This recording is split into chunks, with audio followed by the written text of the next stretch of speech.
once you actually see the movie and it's like, oh, I mean, yeah, the scenes that get intense, they're very, very intense, but they're not that often. He could have solved a lot of people's curiosity by just saying more penis.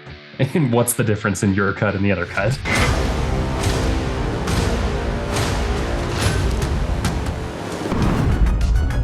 It's insane, right? Art the Clown. I'm something different. Oh, friends, welcome back to another one. This is Modern Horror Movie Talk, and I'm your host, Tyler Nichols. We have a guest today that I'm very excited about because you may have seen his name in the comments on these videos and on Arrow in the Head Show channel, and you may have seen him, his name on quite a few of our videos on Joe Blow Horror because he's on there quite a lot. Andrew Hatfield. Hey, happy to be here, Tyler. Can you tell the people what you do in terms of Joe Blow Horror? Because I was trying to think of all the different shows you do, and you do a lot. So, oh gosh, I split Black Sheep with Lance. I do one of the best horror movies you never saw once a month. I'm our book adaptation guy. I'm our WTF really happened to the horror movie guy. And then I'm the writer for Test of Time as well. So I do a lot. And I've done other things too. You and I were our video game guy. We did the foreign horror for a bit. So I've been working for the channel since 2020, since August of 2020. Yeah, I'm sure there's a lot of people right now that are quite happy to, connect the voice with the face. Yeah, I mean, maybe. There's a reason I write and narrate. I have a face for narration. So it's, it's good to be here, though. Well, I'm so glad that you're here, and I'm really pumped to talk about today's film because I don't want to give any spoilers, but I love this movie. So, but before we can even get into that, what you drinking? I do both. I do beer and I do mixed drinks, but I just needed a nice beer tonight, so I'm drinking Open Source from Cerebral, which is a really, really good, really popular brewery out here in Colorado. Oh, wow. I lived out in Colorado for 7 years, so I definitely know a thing or two about Colorado beer companies, and they are quite good. I would say, yes, Colorado beer companies are good, but Michigan beer companies are my preferred because I got a Bell's Oberon, which I don't know if you know about Bell's, but they are like a Michigan staple, and they've gone very national since. And Oberon in particular is their summer beer, and it is absolutely amazing.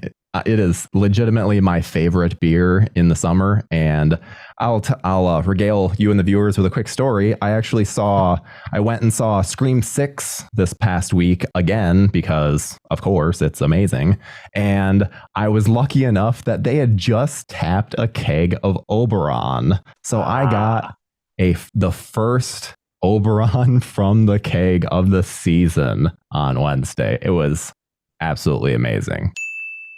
Plus, then I got to see Scream 6 right after, so you can't really beat that. That's a good day for Tyler. It is a very good day, especially because, this isn't a Scream 6 show. You can see a few episodes ago for that, but I will tell you guys, it holds up even better a second time. I loved it even more. There's so many little things to look out for. Andrew, did you see it? Not yet. And I sadly I haven't finished your video yet because you were very nice about warning about spoilers. So I'm going to go soon and then go back and finish that video. See, and that's precisely why we do it. So that then the people that don't watch, that still want to, see what we think of it without spoilers, that way we can still do that.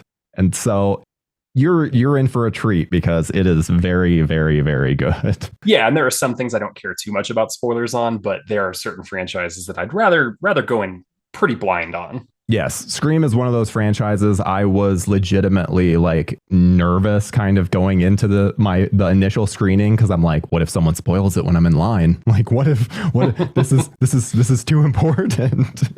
Just that kind of nerdy shit, but this has just taken the world by storm in it's kind of died down a bit, but in January in particular, it seemed in the horror world, it was the thing to talk about. So, Infinity Pool. James and M. Foster are enjoying an all-inclusive beach vacation in the fictional island of La Tolca when a fatal accident exposes the resort's perverse subculture of hedonistic tourism, reckless violence, and surreal horrors. I think for the most part, we can pretty much do non-spoilers for the majority. Like, I think we can pretty much talk about this without getting into crazy spoilers for a while. I agree. Yeah, you can talk about almost all of the story without, there's only a couple things to spoil. It's just a really good movie. Yes. Spoiler on my opinion of it, of course, but yeah, Yay, I agree. I'm so glad that you liked it, because this is a movie that I think is going to, it already is divisive. I'm not even saying it's going to be divisive. It is divisive. And so, I mean, I never expect anyone to like anything, but I was really, really hoping that you would enjoy this movie, because it's a beautifully shot film, beautifully written, beautifully acted. There's just so many things to like about this. However, I need to mention right at the front, I saw Infinity Pool in theaters, and then I just, like, literally 90 minutes ago finished the uncut version. So I have seen both. I know, Andrew, you've just seen the R-rated version. Correct. So because of that, that was really the only reason that I watched the uncut version, because I was like, well, we can't do a review and then not have a perspective on that version. Sure. I'm curious because unrated versus R-rated. This was a very R-rated movie. So I'm very curious of what was left out for the unrated. So I will tell you, because I don't think it's anything spoiler related. The runtime is almost the exact same. It's just essentially alternate shots, and it's just more penis. That's literally the only difference I noticed, was there's more penis. Okay, so there's the R-rated and the penis version. Yeah, the penis version, the penis cut. Okay. Yeah, even the there you go. Because I remember there's a sexual scene in it that goes very graphic, and the R-rated version has the majority of what you're seeing. The only added stuff is penis. And to be fair, I think that the most disturbing aspect of that is not the penis. Like, there's a boob in it that is very, very disturbing, with a nipple that is just like protrudes out. Oh, though I will say that is one thing. There's a penis that comes out of a vagina, like out of a vagina. So I guess this is definitely the penis cut then, because that's cut. multiple peni. Okay, it's the only thing I noticed. Like, I'm like, because obviously there was about a 2-month break between seeing the R-rated and uncut. So I mean, maybe there was more stuff that I just didn't realize, but that's the only difference that I could tell. Even the violence, exact same. Which, based on, America's censorship, like, yeah, we seem to be okay with violence, and then sex is the thing that we put the limit on. So yeah, it's have you ever seen This Film Is Not Yet Rated? Yes, I have. Yeah, and that's a great documentary that goes into how broken the MPA is. So I completely agree with that. Also, side note, when the hell did they change from the MPAA to the MPA? I don't know. I got corrected on that, and I don't remember that happening. Is that like a Berenstein like false memory thing? No, it happened. It's definitely a recent thing, because there's some things that I look up the rating and it says MPAA still. So I'm like, there's some kind of cutoff, and I don't understand. I will still say MPAA because that's what it is. That's what I grew up with. Like, absolutely. It doesn't.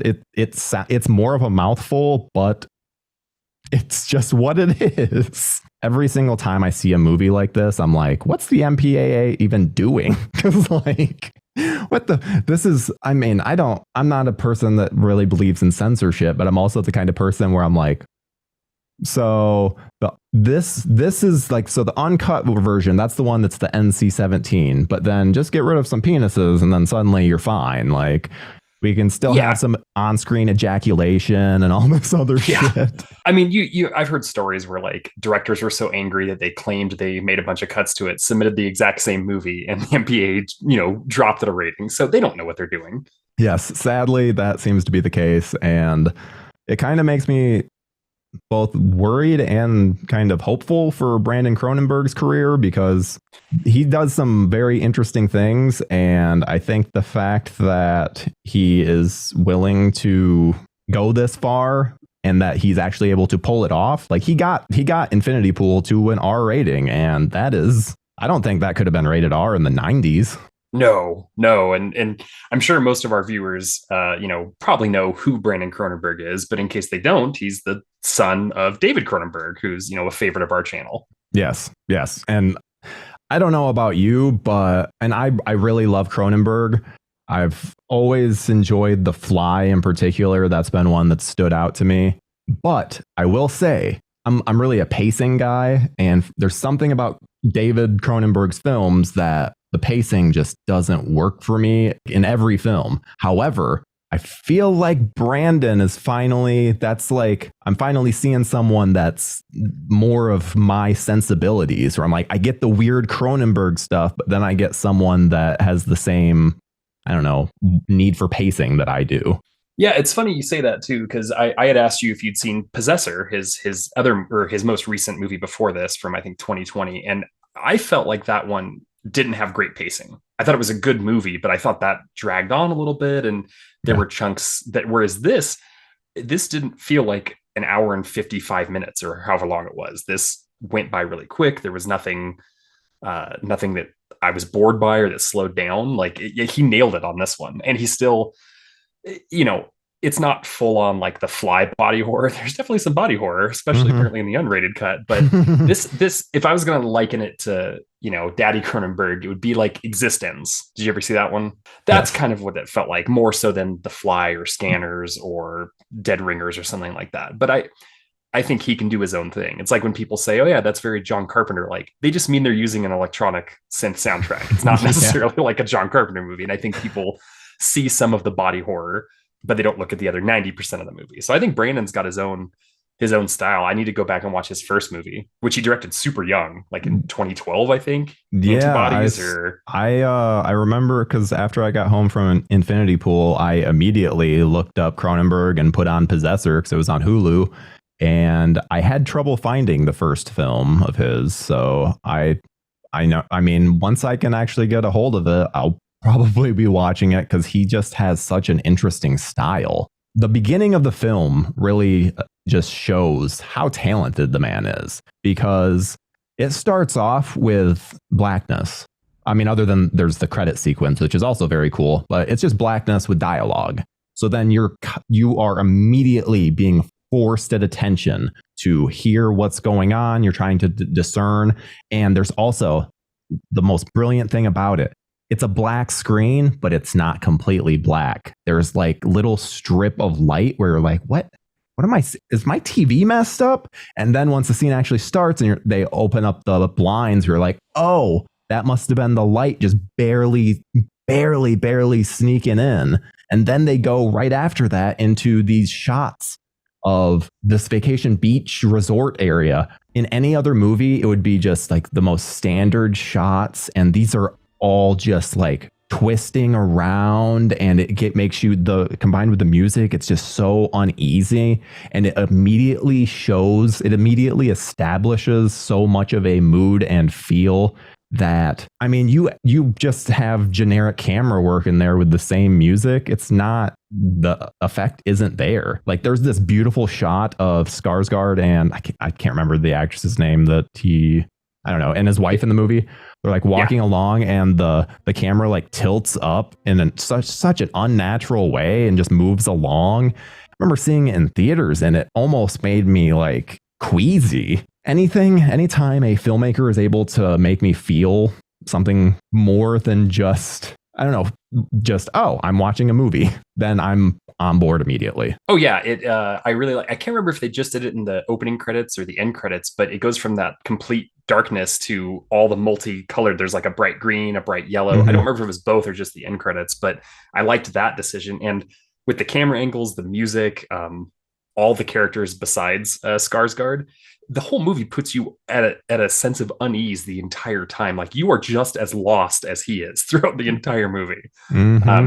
He definitely knows what he's doing, and that's another reason why I want to go back and watch his first one, because it's a huge gap between that movie and Possessor. So it'd be interesting to see how he grew as a director. But yeah, the stuff he chose was great. Yeah, and it's so like, because obviously when you're going into this, I didn't know anything about Brandon Cronenberg. I knew obviously that he was David Cronenberg's son, and then I also had the advantages of I was able to talk to Chris Bumbray, who runs he's the editor in chief of Joe Blow. He got to see it at Sundance, so I was able to pick his brain about it a little before seeing it. So it got me like real pumped for it. But otherwise, I didn't know anything, so I was expecting like crazy, insane society levels of like body horror. So then it's like, once you actually see the movie and it's like, oh, I mean, yeah, the scenes that get intense, they're very, very intense, but they're not that often. Well, no, and it even had like false body horror, because at some point they're wearing those masks that if they weren't a mask, it would 100% be body horror, but and I mean, the whole time the movie it doesn't explain anything. It doesn't explain why this country is this way, why these masks are traditional. It doesn't give you the ability to process any of that stuff. But yeah, it's even fake body horror because they're horrifying, but then you can remove them. And sold at the gift shop too. Yes. I love that little added bit. Oh, and if any of you would like to purchase Eki masks, they are still available at the gift shop. There are parts of this movie that are a dark comedy. And I like a pitch black comedy. Like one of my favorite scenes is them all laughing in jail, a scene after they do something just atrocious. And then they're laughing and bored and like, oh, we've been here too long. And overall, I just really liked the movie. I liked it more than I thought I would. I was kind of preparing for a slower affair like what I had with Possessor. And I still really liked Possessor, but that's not a movie I could go back and watch. Whereas this one, I want to go back and rewatch. I not to bury the lead, but you talked to me multiple times about how you feel about this movie, and I'm sure it's you're not hiding it. Is it still your favorite of the year? Would you still say? Yes. Yeah, absolutely. I can't. There's going to have to be a really good movie that comes along to knock it off, because for some reason there's always a movie that comes out in the usually March, February area, that I always really attach to. I had like the Batman a few years ago, where it's like, yep. It's just like, yeah, as soon as I see it, I'm like, yeah, it's going to be really hard to knock that off, just because it connects with me so much. And that's how I feel with this. It just connects with me so much that I can't imagine this being anything but top 5 in the year. Like, it's just phenomenal. Well, I think it's also, it snuck up. It came out of nowhere for you. So the other movies you have expectations for. Obviously, Scream is your favorite franchise. You have very specific expectations for that. Yes. So that, very, very true. But I want to get into some spoilers, because I could already glean from what you were talking about before of what you wanted to talk about. So get into it. Spoilers. Basically on this this paradise, this random country, they have very locked in resorts. However, if you happen to commit a crime, and it seems like most crimes are punishable by death, but if you commit a serious crime, you can pay to create a double of yourself that dies in your place. So, and they don't like that, just happens. It's not like a buildup. We find out about that 5 minutes before we see the first body double get killed. Yeah. And they don't try to over explain things. They're like, nope, this is the world that you're in, and you're going to accept it. Yeah. And the, when Skarsgård goes into the cloning chamber, I don't know what else to call it, but the doubling machine, it's bizarre. Like it's like a Willy Wonka on crack, essentially. Especially because he has his like mouth propped open and everything. Oh. Yep. No, that was intense, and it leads, and there's almost a fake out too, because you think they're all getting captured at some point, and they bring him in, and they're fighting it because these doubles know your memories too, so they know exactly what they're supposed to be doing.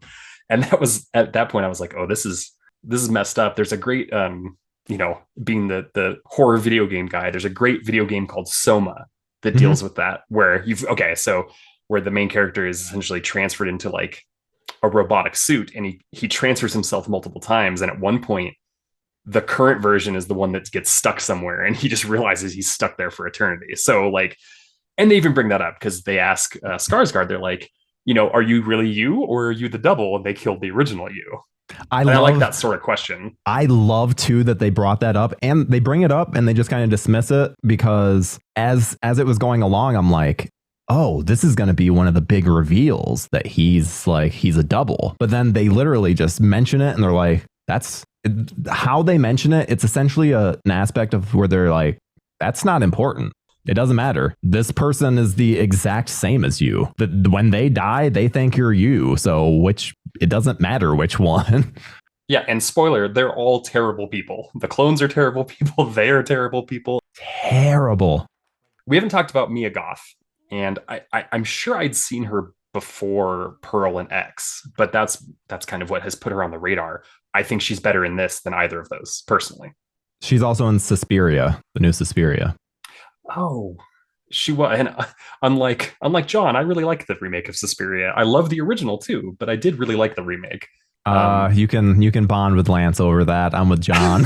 Okay, that's fair. I'm not here to argue. I mean, I don't hate all Italian horror like Lance. I quite the opposite. I really like it. I was just impressed by Suspiria, but I forgot she's in that.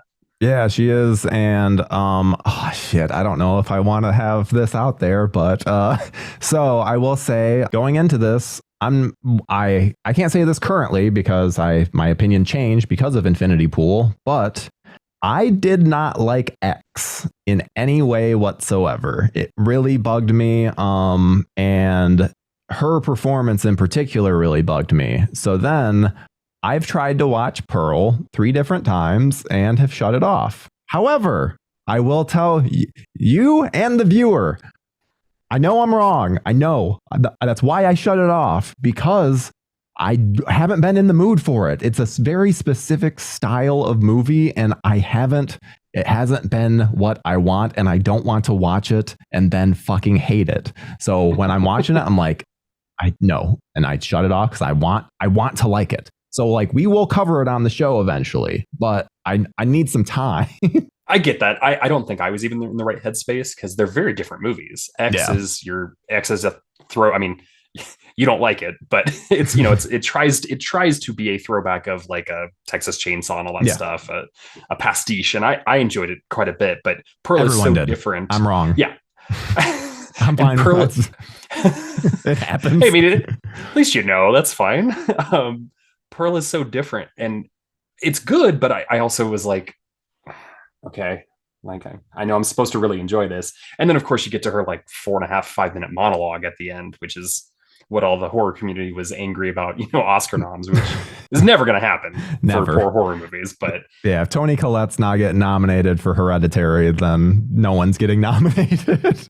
What I didn't realize is I didn't realize what she really sounded like in real life, Mia Goth, and it's a testament to her acting ability, but it is jarring as hell when you hear her voice. It comes out a little bit in her once she is revealed to be a bad guy. In particular, when they stop the bus on the highway, like, and kidnap him, that's when the accent starts coming through more, and I was just like, oh yeah, that's how she sounds. Here's a spineless worm and a bedwetter, and he'd sell his own mother for horse meat to save himself! Before, like what I was saying with X and Pearl, I had and Suspiria too, to an extent. I wouldn't say I had like a super negative opinion of it, but I had a not so great opinion of Mia Goth and her acting. But for all the people that are up in arms, I loved her in this movie. She is so good in this movie. She is just phenomenal in that, because in the first probably 30 minutes of the movie, I was like, oh god damn it, this again.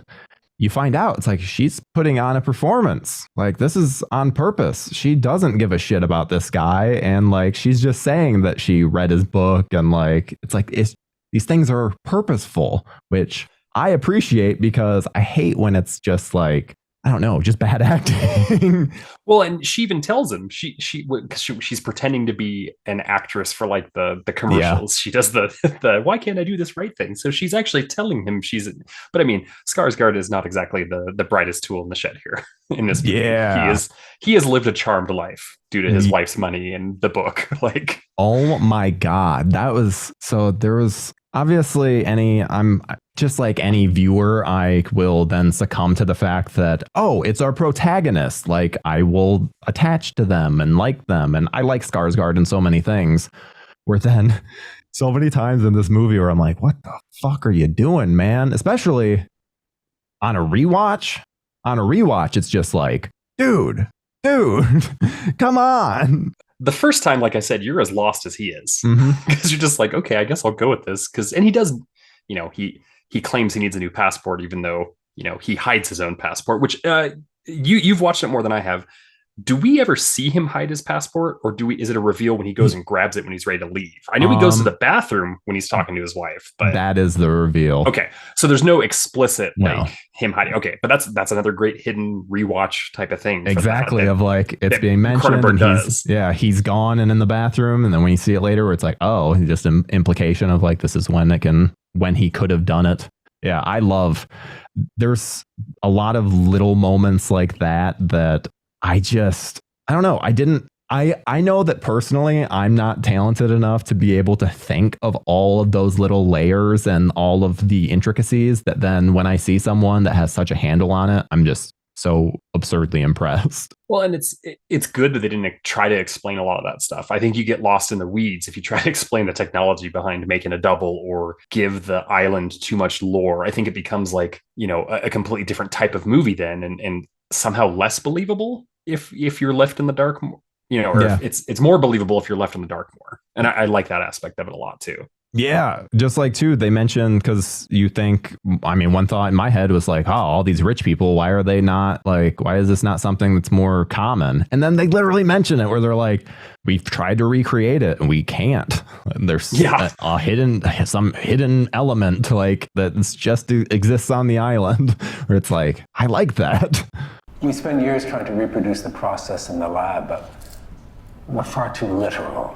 Yeah, because the one part of the one guy in the group is like studying it, I think, right? Yes. No, it's all that, and it just, like I said, the little humor to it. Like one of my favorite lines is when he's in prison the first time, and the cop comes in and is like, "Will you admit that you stole the car?" He's like, "Will it help me?" No. What would that change for me? Nothing. He just agrees to it. Like, yeah, and that doesn't ever go into that again. It's like, okay, no, you're screwed. Just a lot of the little humor to it was it helped, and it's humor and horror, if done right, can help like relieve the tension and bring it back. And I thought this one did it well, and it didn't try hard to overly stuff it with comedic moments, I thought. Yeah, I couldn't agree more. Obviously, you love this movie, and I did too, but you really love this movie. Is there anything you didn't like about it, or that you don't look forward to on a rewatch necessarily? So I will say that I am kind of annoyed. I'm kind of annoyed that I had to rent the uncut version to be able to see it, because like I think it might be that I like built it up in my head to be this like grand, so much more like fucked up, and I don't know, just to make it into like just this next level film.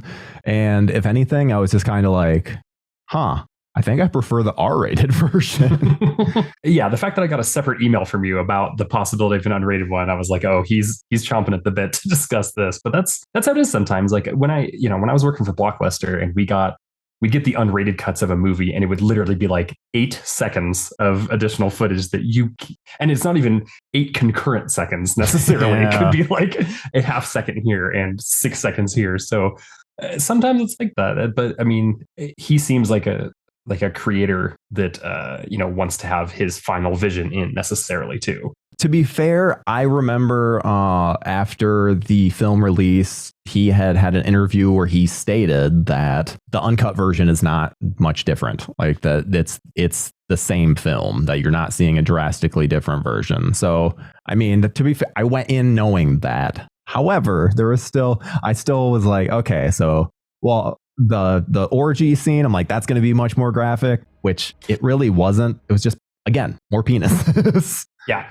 I was going to say, I was expecting that to be like less filtery. Like, how they had like the blurring and stuff. That's what I expect you to say for that. But yeah, he could have solved a lot of people's curiosity by just saying more penis. And what's the difference in your cut and the other cut? And yeah, actually, now that you say that, maybe there was less blurring in that scene. I don't know. It's such a hectic and like artistic scene in general that it's like, it's hard to even tell. I don't know. I would pretty much have to like break it down by looking at the video, which side by side. Which I don't want to. Someone else can do that. Yeah.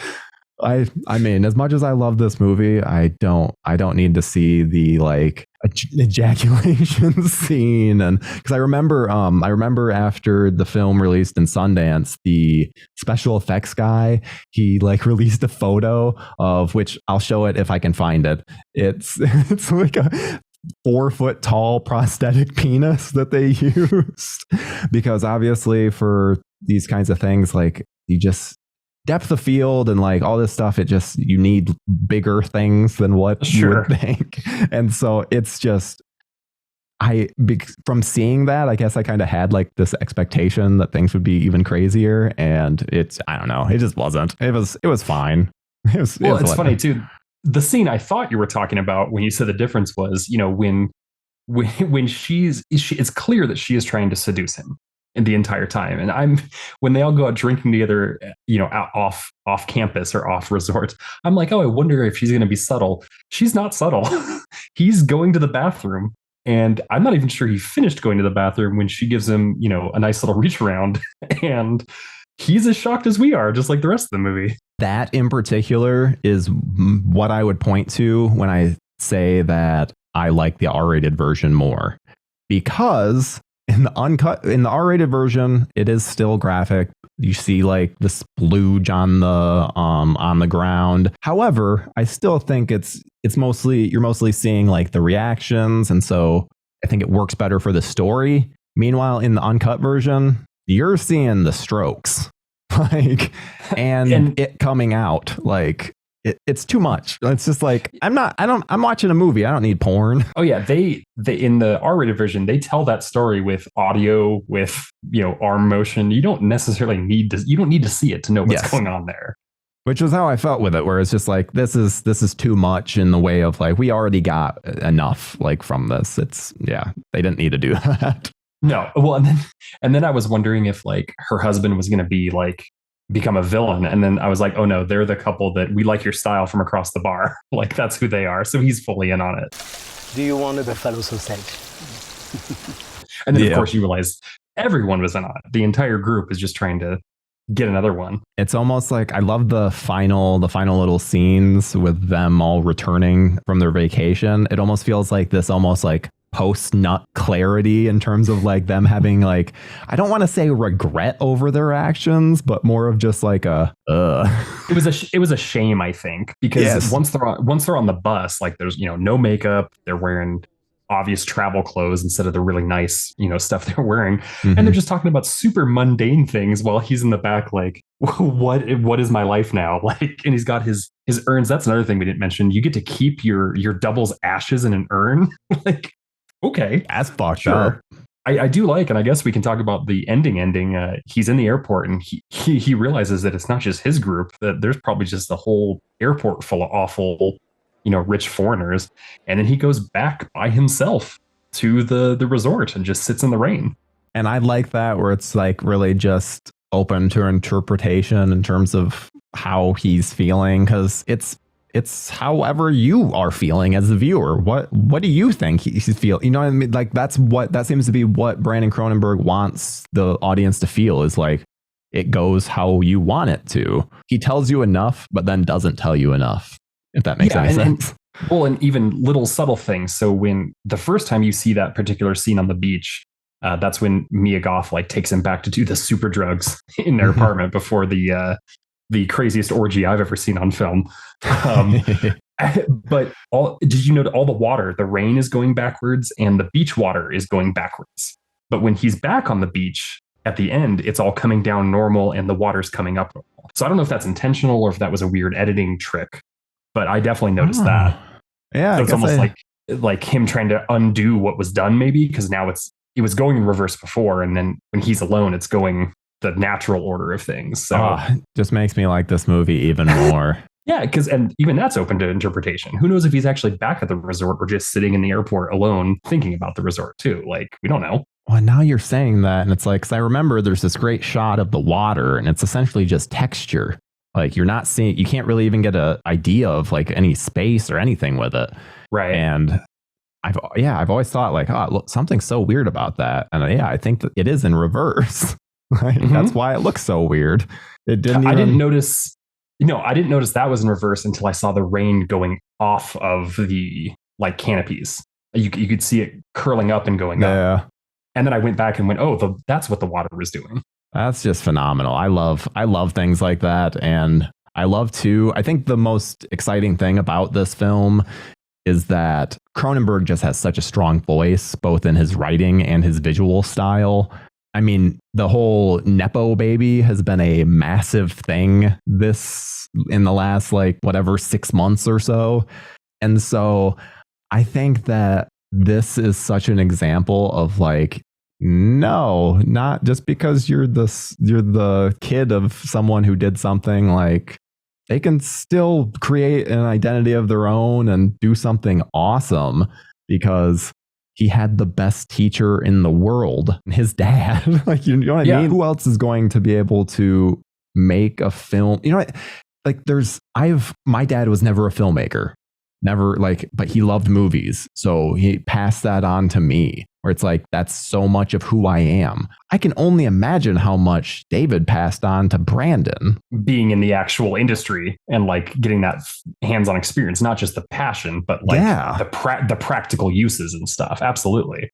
I did see that, and I haven't seen it yet, but David Cronenberg's most recent movie, Crimes of the Future. Yes. You said you haven't seen it? I haven't seen it yet. I bet this would be a good double feature with this, but I guess this one, Infinity Pool, made just slightly more in theaters than his dad's most recent movie. And there was a big deal about that too. No, he's eclipsed him. They both made a movie around the same time for around the same budget, and he eclipsed him. But I'm excited to see where he goes. And I mean, his dad's, I think David Cronenberg's 80 in his 80s now, or he just turned 80. So I don't know how many movies he's got left in the tank. Yeah, I mean, it's not like we really hear much about him anymore. I think he has something that's either in production or greenlit. I feel like he has something in the works, but otherwise. Because they're doing a remake of Dead Ringers, his movie where Jeremy Irons plays twin, and it's Rachel Weisz is going to be twins on Amazon. So maybe he's a producer for that. I haven't seen anything for him directing, but could be wrong. I don't know. This is all just I see so much news throughout the day where I'm just I take note of that. But it's somewhere in the back of your head. Yeah, it's somewhere there.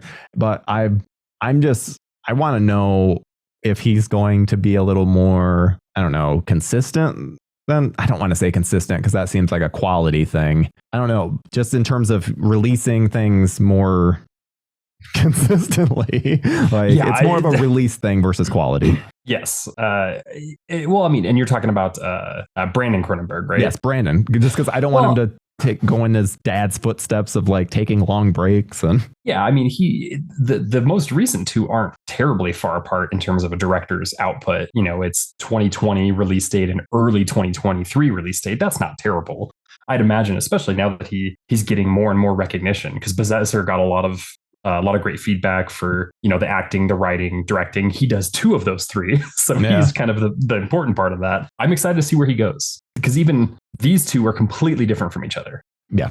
You can tell they're the same director, but they are completely different from each other. And I'm excited to see what the next one is too. Yeah, I could not agree more. And I think that's a great place to end it. But before we end it, we have to do our ratings. So how would you rate this film? We do out of 10 on the show. I don't know how you feel about out of 10. I know Lance hates it, but I'm fine. It's because the problem with, is doing the math for it. What would this be for out of 5? I don't care about that. It's out of 10.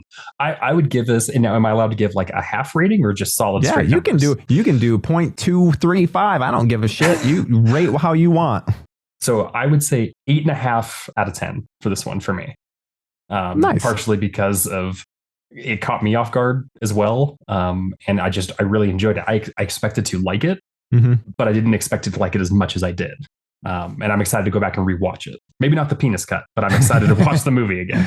Before I get into my rating, 8.5, it's good, but it is still you didn't give it that 9. So what you asked me what I didn't like. What's something that brought it down for you? I don't know. Something I can't even quite put my finger on. Maybe it was the unlikability of all of the characters except for his wife. Maybe it was, I mean, and it's not a bad thing. The resolution isn't like he doesn't have a happy ending. He's lucky to be alive, but it's not a happy ending. He's forever going to think about all the terrible things he did.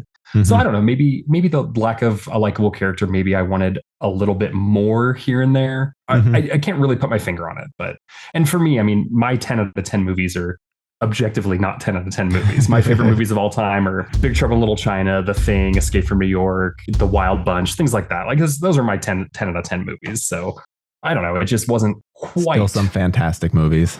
Yeah, no, I haven't met anyone that doesn't like those movies, but they might not be everyone's all-time favorite who will die on the hill of that. But so just not quite 100%. And also, I guess, would you, and I know this is talk about divisive terms, would you call this elevated horror, or is this in a different category? It's like scary, but with complex emotional and thematic underpinnings. It's not just some schlocky cheeseball nonsense with wall-to-wall jump scares. Ooh, that is a good question. Fuck the elevated horror thing. So in terms of elevated horror, I don't know. I guess I don't. God damn, yeah. My favorite thing about elevated horror is what Joe Bob Briggs calls it. He said elevated horror is a term for people who don't want to like horror movies. People who hate horror trying to justify their love of a recent horror film. I feel like if we put it in that elevated category, people will then hate it.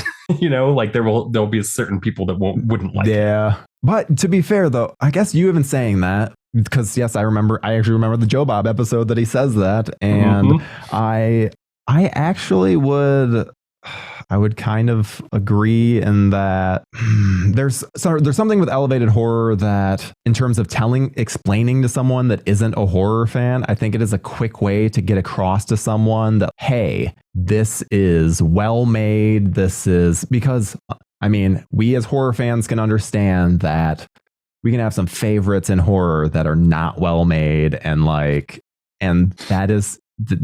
I just did a video on Slumber Party Massacre 2. It is. I watched it. I watched it today. You have the 4K of that awful movie, but it's amazing awful. Yes, I do, and it looks so good, and it is so bad, and it's like, yeah, I don't want someone judging horror on this. So I get, because it's like I would have a hard time getting someone to take Hereditary seriously unless I use terms like elevated horror. Yes. To the layman, and to the casual person. Horror fans, people watching this, you're not part of that, because obviously you love horror. We love horror. So I think it's a tough question for us just because of the fact that we're not casual horror fans. And I think that the term elevated horror is for a casual fan. I agree with that. You bring up a good, interesting point about the whole unlikable characters thing, because whether it's because I'm a critic on the website, and one of my big things is always likable characters. I have a hard time attaching to a film that does not have someone that I can then attach to. And so it's weird that then I love this movie so much because of the fact there's no one that's likable in this. And so you would think that I would hate it, but I would give it a 9 out of 10. I love this movie, and if anything, you're actually catching me on a day that I'm kind of down on it a little bit because of the uncut version. Kind of pissed me off a little bit. It was only $7, but still, I'm like, oh, that's $7 that could have gone towards the Blu-ray. It's like, why did they? The fact that Neon only made it so you could rent the uncut, come on, just give me in some kind of better way. Make it so I could pay for it. They knew what they were doing. They watched the cut. So they could have included it in a 2-disc Blu-ray. You get the unrated and the rated cut, but no, of course not. But I get that. It's a lot of movies are time and place. You talked about that with Pearl earlier. Mm-hmm. Your body's not ready yet. When it is, you'll get in there and give it a shot. Exactly. And that's the thing too, is I think that a lot of people don't recognize when they're just not in the mood for a movie, and then they take it out of the movie. And I try to avoid that because there's a lot of hard work that goes into filmmaking, and I don't want the fact that, I had a bad day to then affect this person's rating on Rotten Tomatoes or something. You know what I mean? There have been several Black Sheep movies that I'm supposed to defend that I've had to watch twice, because the first time I rewatched it, I was like, I'm not defending this movie. And then I calm down and go, okay, let me go back and find the good. Let me find the one little piece that's good, or the several tiny aspects that are good. So yeah, you have to go in and kind of give that a chance. A little bit of inside baseball. I think our viewers would appreciate this. Lance actually got into my head on what was it? I think it was Land of the Dead. I did a WTF on Land of the Dead. Very proud of it. Really enjoy that movie. And I made the mistake of talking to Lance before I scripted it, and he got in my head about it. And I was just like, oh, do I not like this stuff? So it's still a very positive video, but I had Lance in the back of my head the whole time. I'm like, yo, you bastard. So I get that. My running joke was half of my videos were just stuff that Lance refused to defend, like Jaws 3D or Saw 7 or things like that, where he's just like, I'm not defending these movies. That's Andrew work. I'm sorry. We have a lot of videos on the channel, so sometimes stuff slips past me. You defended Saw 3D? I am there for the little guy. Okay. I'm a glasses half full kind of guy. I gotta, I found some of the stuff, and some movies have been harder than others. I got one coming up for Alligator 2, and boy, was that a tough one to find the good in. But anyway, I was expecting a 10 out of 10 from you, but I understand like a 10 out of 10 does mean a perfect film, and that's going to be hard to come by. And especially for newer films, I really resist giving a 10 out of 10, because a good example would be Halloween 2018. Absolutely loved Halloween 2018 and probably would have given it a 10 at the time. Halloween Kills released and dropped that to probably an 8. I'm not going to say the movie was ruined, but the movie is significantly worse because of Halloween Ends. So like, yeah, there's some times. So then I'm like, yeah, that's why I'm a little trepidatious about doing the 10 out of 10 every now and then. Well, and everything needs time. You need time to stew on. Now, granted, 2018 is now, because we're in 2023. That's a decent chunk of time. But yeah, it's hard to. You have to give some things time to stew and let them breathe a little bit before see how they rank against other contemporaries and things like that. But yes, you also got to go with your gut sometimes. But I was expecting a 10. But yeah, I probably just caught you on the angry unrated day. Well, I was originally going to potentially do some movie news, but I don't think we really even need to. This is like a supersized review, so I think we've pretty much covered it. Andrew, thank you so much for joining me on the show, because this has been an absolute blast, and you'll definitely be back on in the future. You just have to make sure to let me know if there's any movies that pique your interest, and we'll definitely be returning to the Cronenberg side of things as soon as he releases something, because absolutely, I'm so ready for anything that Brandon Cronenberg does. Yeah, I'll be checking IMDb and movie news pretty consistently to see what pops up for him. Couldn't agree more. And so that's really all for this week. But next week should be interesting, because we are doing Terrifier 2. And it will be with special guest Mike Conway, who was on for the Children of the Corn episode. So it should be a fun one. Thank you so much to Andrew for stopping by. And viewers, please let me know in the comments what you think of Infinity Pool. Did you see the uncut version, the R-rated version? Which do you prefer? Though I have a feeling there's not many people that saw the uncut version. I'm telling you, that rental, no one wants to rent stuff off of a Neon website. That was another thing I didn't mention. You have to rent it off the Neon website. It's not off of like Amazon or something. No, that's not appealing at all. Yeah, if my credit card gets stolen, I know it was you, Neon. Based on the characters in the movie, that'd be on brand for them. So that's, maybe expect it. Very, very true. But thank you very much for joining me, and we will see you guys in the next one. All right. Bye, guys.